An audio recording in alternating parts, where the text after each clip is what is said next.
When harsh criticism turns into a defamation campaign, Carrie Underwood fights back in the most powerful way possible. Carrie Underwood had always been a symbol of grace and resilience. From her small-town roots in Oklahoma to the dazzling heights of stardom, her story inspired millions. But what unfolded after her inaugural performance was unlike anything she or her fans could have anticipated. It was supposed to be a night of celebration. Carrie handpicked to perform a heartfelt rendition of the national anthem at the swearing-in ceremony of a newly elected official, was poised to deliver an unforgettable moment. The performance itself was flawless, her voice soaring as it always had, but it was her choice to perform that set off an avalanche of criticism. By the next morning, headlines were ablaze. Prominent liberal TV hosts used their platforms to dissect every aspect of her appearance, from the symbolism in her outfit to perceived political undertones in her song choice. What began as biting commentary soon escalated into accusations of Carrie promoting divisive ideals. Social media turned into a battleground, with hashtags trending both in her support and against her. For someone who had always tried to steer clear of political controversy, this was uncharted territory. The public debate quickly spiraled out of control, taking on a life of its own. Yet amidst the chaos, Carrie stayed silent, watching, waiting, and, as it would later become clear, preparing. Because Carrie Underwood isn't just a performer, she's a fighter, and what she was about to do would shock the nation. But this was only the beginning of a story that would challenge everything we think we know about freedom of speech, media accountability, and the personal cost of public criticism. The night of the performance was one of those rare moments where everything seemed to stop. Cameras zoomed in on Carrie Underwood as she stood on the grand stage in Washington, D.C., the Capitol gleaming behind her. She wore a simple yet elegant white dress, her signature blonde hair cascading over her shoulders. The air was heavy with anticipation as the first notes of the national anthem rang out. There was no denying the power in her voice. It wasn't just a song, it was a message, a unifying cry that seemed to resonate with the crowd gathered to witness history. But while many applauded her performance as heartfelt and pure, others saw it differently. The criticism started almost immediately. Some claimed her choice of dress carried political symbolism too stark, too deliberate. Others scrutinized the slight change she made to the arrangement, interpreting it as a veiled critique of the administration she performed for. One prominent TV host called it a calculated PR stunt, while another accused her of selling out her values for visibility. But what truly lit the firestorm was a widely shared clip from the event. In it, Carrie finished her performance and briefly exchanged a smile and handshake with the newly elected official. For her critics, that was all they needed. They began painting her as someone aligning herself with divisive policies, a narrative that quickly gained traction. Within hours, Twitter exploded with reactions. "How could she?" wrote one critic. "This isn't the Carrie we knew." Others questioned her integrity, suggesting she had abandoned the small-town values she often sang about in favor of political opportunism. Fans rallied behind her, flooding social media with messages of support to them. Carrie was simply doing her job, singing a song, not making a statement. But her silence in the days following the event left room for speculation to fester. Every news cycle seemed to amplify the outrage, and soon it wasn't just about her performance, it was about her as a person. And yet Carrie didn't flinch. She remained quiet, absorbing every jab and headline, waiting for the perfect moment to make her move. The aftermath was relentless. Every news channel, podcast, and social media feed seemed to dissect Carrie Underwood's performance. The liberal TV show hosts, at the center of the controversy, wasted no time in amplifying their critiques. Each segment felt sharper, more personal, and calculated to fuel the narrative that Carrie's actions were more than just a performance, they were a political statement. One show, known for its provocative commentary, played clips of her smiling at the newly elected official on a loop. "Is this the face of a neutral artist?" the host questioned, their tone dripping with sarcasm. Another host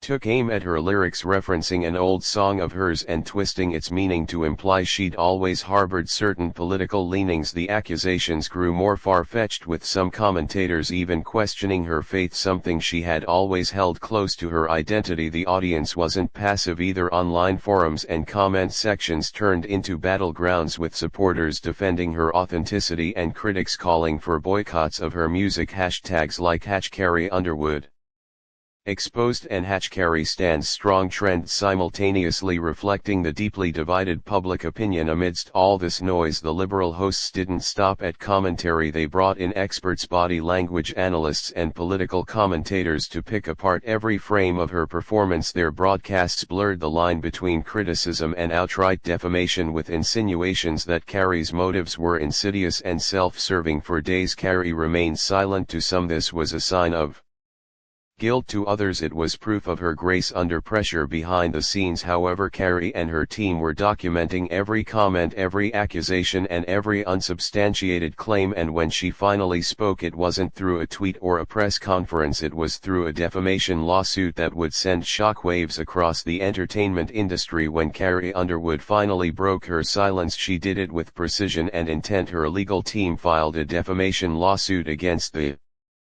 network hosting the Liberal TV show, naming the prominent hosts individually. The suit alleged that their commentary had crossed the line from criticism into outright falsehoods, tarnishing her reputation and causing emotional and professional harm. The legal document was as detailed as it was damning. It outlined how the hosts' repeated insinuations of her supposed political leanings were baseless and defamatory. It also highlighted their deliberate misrepresentation of her handshake with the official and the way they amplified false narratives to drive ratings. Carrie's team cited specific segments where the hosts questioned her faith and personal values, accusing them of attempting to dismantle her character rather than critique her performance. News of the lawsuit spread like wildfire. The same networks that had criticized her now scrambled to cover the story, some of them toning down their rhetoric as they dissected the legal implications. For Carrie's fans, it was a moment of vindication. Finally, one wrote on social media, she's standing up for herself and showing them they can't just tear people down without consequences. But not everyone was in her corner. Critics claim the lawsuit was an attack on free speech, with some accusing Carrie of being unable to handle public criticism. The Liberal hosts at the center of the lawsuit doubled down, stating that their commentary was protected by the First Amendment. One host even mocked the lawsuit on air, calling it a desperate attempt to silence the truth. Carrie, however, stayed firm. In a brief public statement, she expressed that the lawsuit wasn't about suppressing freedom of speech but about holding people accountable for crossing ethical boundaries. Words have power, she said, and with that power comes responsibility. As the case moved forward, the court of public opinion remained deeply divided. News anchors and commentators across the political spectrum debated whether Carrie's move was a bold stand for accountability or a chilling precedent for media freedom. And while the debate raged on outside the courtroom, inside the stage was set for a legal battle that promised to reveal far more than anyone had anticipated. The courtroom was packed with journalists, fans and curious spectators. When the trial began, the air was thick with anticipation as Carrie Underwood entered, her presence poised yet undeniably resolute. This wasn't the stage she was used to, but she carried herself with the same confidence that had propelled her to start them. The legal battle was far from straightforward. Carrie's lawyers opened with compelling evidence, playing clips from the TV segments in question. The words spoken by the Liberal hosts weren't merely harsh critiques, they were laced with insinuations that painted Carrie as a hypocrite and a political operative. Each clip seemed more damning than the last, showing how the hosts had built a narrative that blurred the line between commentary and character assassination. The defense fired back, arguing that their commentary was protected under the First Amendment. They claimed their remarks were opinions based on public actions, not statements of fact. We have the right to criticize public figures, one of their attorneys declared. Carrie Underwood is no exception, but Carrie's team was prepared. They introduced emails from producers of the show leaked during discovery, which revealed discussions about pushing the narrative to increase ratings. The messages included directives to frame Carrie's performance as politically charged regardless of her actual intentions. The courtroom buzzed as these revelations unfolded, with murmurs rippling through the audience. Then came Carrie's turn to testify. She spoke with quiet determination, recounting the emotional toll of being vilified in the media. I've spent my entire career trying to bring people together through music, she said, but these false accusations have tried to define me in ways that aren't true and have hurt not just me but my family. Her voice cracked slightly as she described the impact on her children, who couldn't understand why their mother was being attacked on television. The most dramatic moment came when Carrie's lawyer presented the final piece of evidence, a secretly recorded Conversation between two of the show's producers. In the tape, one producer admitted that the hosts had exaggerated their claims to make the segments more controversial. Controversy sells, the producer said bluntly. The courtroom erupted and the judge called for order. The defense scrambled to mitigate the damage, but the momentum had clearly shifted. Even the public, which had been so divided, seemed to take notice of the manipulative tactics exposed during the trial. But the question remained, would the jury see this as a clear case of defamation, or would they side with the host's claims of free speech? The verdict was just around the corner, and the stakes had never been higher. As the courtroom drama unfolded, the world outside seemed just as polarized. News outlets on both sides of the political spectrum dissected every word, every revelation, and every testimony. Social media platforms became battlegrounds for heated debates about freedom of speech, the ethics of media criticism, and the responsibilities of public figures. Supporters of Carrie Underwood flooded platforms like Instagram and Twitter with messages of encouragement, using hashtags like #StandWithCarrie and #TruthMatters. This isn't just about her, one fan tweeted. It's about how we let media treat people. She's fighting for something bigger. On the other side, critics accused Carrie of trying to stifle the media and suppress free speech. Prominent pundits argued that the case set a dangerous precedent if public figures can sue over harsh criticism. One commentator stated, "Where does it end? This could silence the press." But it wasn't just about Carrie anymore. The leaked emails and recorded conversation had sparked a much larger conversation about the ethics of sensationalism in media. Panels of journalists debated the line between fair commentary and targeted defamation. Public figures came forward to share their own experiences of being misrepresented, further fueling the discourse in coffee shops and offices. The average American weighed in. Some sympathized with Carrie, recognizing the toll of such public scrutiny. Others worried about the implications of holding media outlets legally accountable for their opinions. The nation was gripped by the case, not just for the drama but for what it revealed about the ever-blurring boundaries of media truth and accountability. Despite the noise, Carrie stayed quiet, appearing calm and focused during her courtroom appearances. She let the evidence speak for itself, refusing to engage in the public tit-for-tat. Her restraint only added to the intrigue surrounding the trial, leaving everyone guessing how it would end. The final arguments loomed, and as the trial neared its conclusion, the spotlight shifted back to the courtroom, where the fate of this extraordinary battle would soon be decided. The courtroom was silent as the jury returned with their decision. The four persons stood, the weight of the moment evident in every measured word. "We find in favor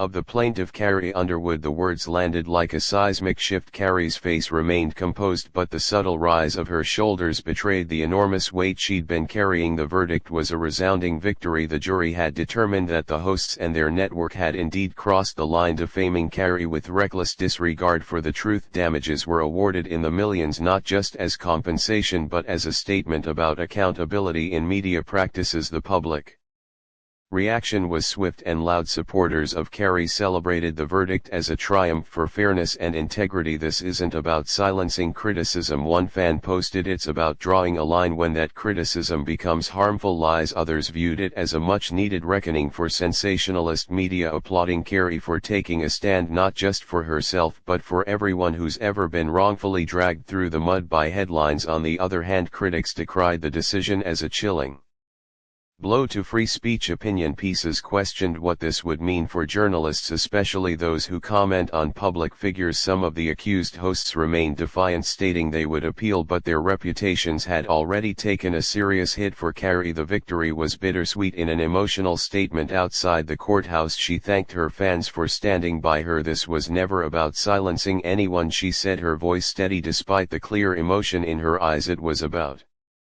truth. Words matter and they have real consequences. I hope this reminds everyone in the media to choose them wisely." She spoke about the toll the trial had taken, not just on her but on her family. She admitted there were moments she wanted to walk away, to let the storm pass, but she stayed the course, driven by a belief that the fight was bigger than her. "This wasn't just about clearing my name," she said. "It was about reminding all of us that accountability matters, no matter how powerful the platform."